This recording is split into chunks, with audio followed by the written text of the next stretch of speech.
Nas Music Network Magazine. It's not a lie. Love is hard to find for real. I'm lost inside, and I don't know how I feel. In the past I proper tried. Where my heart is up for you to find. I'm on edge I can't utilize. I've had to take a pulse like numerous times.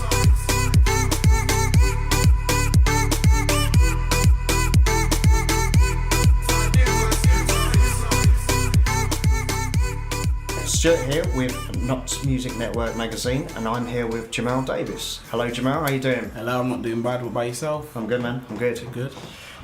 Would you like to describe your sound and style to us? I've got a very vast sound. I don't like to stick to a specific genre. So at the moment I'm doing a bit of dance, bit of alternative, as well as Afrobeat, R&B. Anything. If I like a sound, whatever genre it is, I'll basically run with it, type thing. So do you find yourself trying to incorporate all those different styles into one, or do you kind of work across a range of styles, like changing between songs? I had a listen to Lost, and that is quite dancey, and that seems to have a few different influences going on. Yeah, so with that, literally I wanted to make it my own. I wanted to as well bring out the Nottingham accent type thing. Yeah, so I noticed it's a very distinctive vocal style, and that was a conscious choice on your part. Yeah. So with that, I went with a proper Nottingham accent. All your Nottingham ravers, I wanted them to feel it as much as I did. Right, cool. So it was literally, that's what I was thinking when I was recording. Nice, yeah. Okay. I mean, it definitely comes across. It was a deliberate choice, because it's not a very natural way. Especially the word you say the word lost. That's yeah. I won't try and. But, yeah, people can listen to it and see what I mean. So, do you do all the writing and production yourself? So I write the music, obviously perform it, but I don't do the production. Normally what I'll do, I'll find something online and then I'll pay for the lease. But I am currently working with a couple of producers. So okay, so when you say pay for the lease, so are you essentially buying a existing track and then you're singing over it? Yeah. Oh right, okay. Right. Alright, that's a way that had never occurred to me to go about it. Okay. Yeah, you won't believe there's so many artists that literally they do a very similar thing to me. Really? They get an existing track and then purely just sing over it? Yeah. Okay. Is that always the way you've worked, or is that always the way you've worked? Mainly, yeah. Just literally a pre-recorded track. Just go and find that online and record something over it. Okay, I guess do you have a style in your head when you're searching for that? Yeah. So you alright, that makes sense. And working what I see in a more traditional way, where you actually write a piece of music and then sing over it, is that something you'd like to explore? Yeah, definitely. Be looking at that soonish. So. Okay, and have you got something you're working on at the moment? Yeah, there's a drum and bass producer in Knots, currently working on something with him which is very similar to Lost, but a more drum and bass type beat. And that'll work in the same way that he'll have written the music and then you'll basically sing over it? Yeah, okay. Exactly. So I guess you see yourself more as a vocalist? Yeah. Yeah, okay. So if you see yourself mostly as a singer, when did you first realise that this is something you wanted to do? When I was in probably my late years of school, early years of college, that's when I realised that I wanted to start doing music. I took music in my GCSEs, and I was doing more rap, grime type stuff. It wasn't nothing serious, it was just that everybody, the group friends I was hanging around with, they was sort of thinking, should I do music, should I not? So I was just literally following the crowd. Right, okay. So you you play an instrument then, do you? Or? No. I want to learn to play the guitar. That's something I am looking at, okay. but purely just a vocalist at the minute. Right, yeah. I can recommend playing guitar. Yeah. I love playing guitar. So in this current iteration as Jaymal Davis, how long have you been doing that? I started about January last year. That was when I come back after doing it when I was younger, not really taking it serious, wasn't really sure exactly what I wanted to do, so I come back start of last year, January, released my first song, come with a different sound, new dress sense type thing. All these shirts I wear, you'll see them in my videos, tailored by my granddad. Oh, nice. Yeah.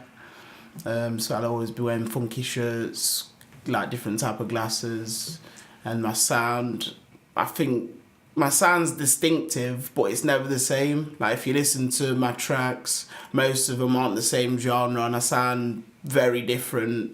The way I sing it, the flow, the accent I use, it's all different. I don't like to make similar tracks. No, I mean that's yeah, that's cool. I understand that. Like you never want to repeat yourself. No, do you? exactly. And, certainly, it's kind of, I guess, while you're sort of starting, as much as anything, you're kind of exploring and finding a sound. You might find when you start working with a producer that it starts to become, you find a sound that's completely you. But I think the fact that you're singing over songs is always going to make it be you, because ultimately it's your voice. So you know, it's kind of cool you got that. So have you played live yet, or? Yeah, I've played last year. I played quite a few gigs. The biggest one I did was September Fest. So that had like the Cheeky Girls there, Liberty X, E17, S Club 7. So that was really a good experience for me. That was the time where I felt my career started to take off, as in my fan base was getting bigger. Like I had more of a following, was getting more views on YouTube type thing. That was September.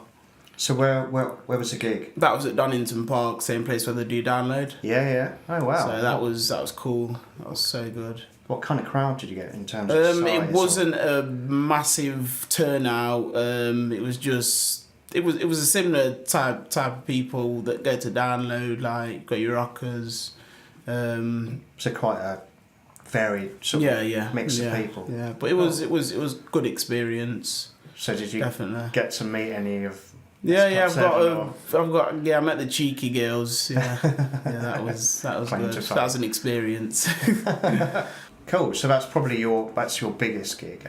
Would you say that's your favourite as well? No, my favourite gig was one I did in December, where I was approached by a grandfather of quite a lot of kids that listen to my music. So they booked me for a gig where I was playing at his granddaughter's 18th birthday party. Oh, cool. So that was down in Lincoln. When I got there, amazing experience. Like all of them knew me, all of them knew my songs. Wanted to take pictures, so I was like on top of the world that point. Yeah. Good feeling. Yeah, kind of. Yeah, must feel like you made it. Yeah, exactly. Yeah. So, how do you perform live? And do you essentially playing to a backing track, I guess? Yeah. Yeah.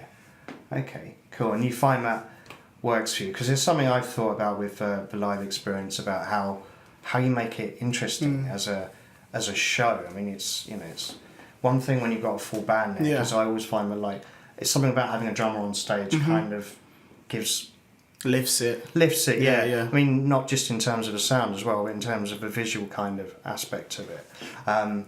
So how do you kind of go? I guess the question for you is, how do you kind of go about making your show a show, or do you not? Or I suppose it depends where you play as well. Like a lot of festivals now, you will literally hear artists, the track we're playing, and then they'll just be going over it. Right. But that obviously that's not the same with bands. No. Bands purely live, you're getting the full sound of just their voice and not something that's pre-recorded.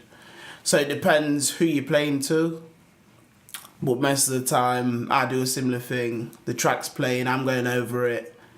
But they seem to like that. Oh, okay. People I mean, yeah, seem no. to like that nowadays. Yeah. Obviously, if you go to download, it's not really what they expect. They expect purely bands. Yeah. But if you, I don't know, Detonate, for example, a lot of their music, artists that are performing on stage, they'll just literally sing over the track. Right. I mean, I guess it's like a DJ playing records. Yeah. Really. You know. No, exactly. Ultimately, if people are into what you're doing and they're feeling it, then it doesn't matter how it's kind of presented. Yeah. You know, it's just kind of curious from the point of view of having, like I say, having thought about how one might play live. So we're playing live. Have you thought about using a band? Yeah, I've definitely thought about it. Like Lost, that's something I'm hoping at some point this year I can perform with a band. I think that'd be amazing for me. Cool. Just get a different feel from it. So yeah, that's something I'll be looking at. Also writing something possibly with a band. Okay. Yeah. Cool. I am into doing acoustic stuff as well. If you go on my YouTube channel, I've got a preview of my EP which is called Black Velvet. You'll see me singing over basically just a guitar. Oh yes, I saw that. Yes. Yeah. So I like to show people that it's not just dance I do or hip hop or R&B or whatever. I do want to do more of that type of music as well because I like to pull different crowds in, and I think releasing that, showing people that I can do something else rather than just doing a set thing. Right, and that was presumably a collaboration with the guitarist, was it? Where he sort of came up with the music and then you sang over it. Okay, cool. Yeah, so I guess that's a similar process for you. But yeah, exactly. Cool. Yeah, no, it was interesting to see that. It was definitely an added dimension to it. So, talking about playing live, is there anywhere in Nottingham you'd really like to play? This year I'm hoping Splendour. Oh, cool. Yeah. I've already put my application in start of January, so fingers crossed I'm going to be playing there this year. What are you working on at the moment? So at the minute I'm working on a song called Jump on My Wave. It's like a hip hop, like trap type beat. And I've had the best reaction from it because what I normally do is on my Snapchat, there's about 300 people that view my snaps. So when I'm recording, I always do it to get feedback. I'll just send out a clip. If people are replying and giving me good feedback, then I've got a good feeling about it. If I get no comments or people are just opening the snaps and not replying back, then I'm a bit worried. But I've had like probably the best feedback from this track. Oh, nice. Yeah, so I mean, I'm gonna be filming a video for this probably within the next month or so. I'm looking at a venue in Notts, possibly Market Bar to shoot the video. Because I saw you obviously got a video for Lost as well. Yeah. Which was outside. Where was that? I kind of. Everybody asks where it is. It was in Melton Mowbray. It was Right. like towards Melton Mowbray, just before you get in there. Yeah. Right. Yeah. But I used to do like work near there, so I knew that existed. And I Right. thought in my head, Lost, that's a sort of location that the video needed. So I think it worked really well. Yeah, no, it does work really Yeah. well. Yeah, it's cool. Yeah, nice one.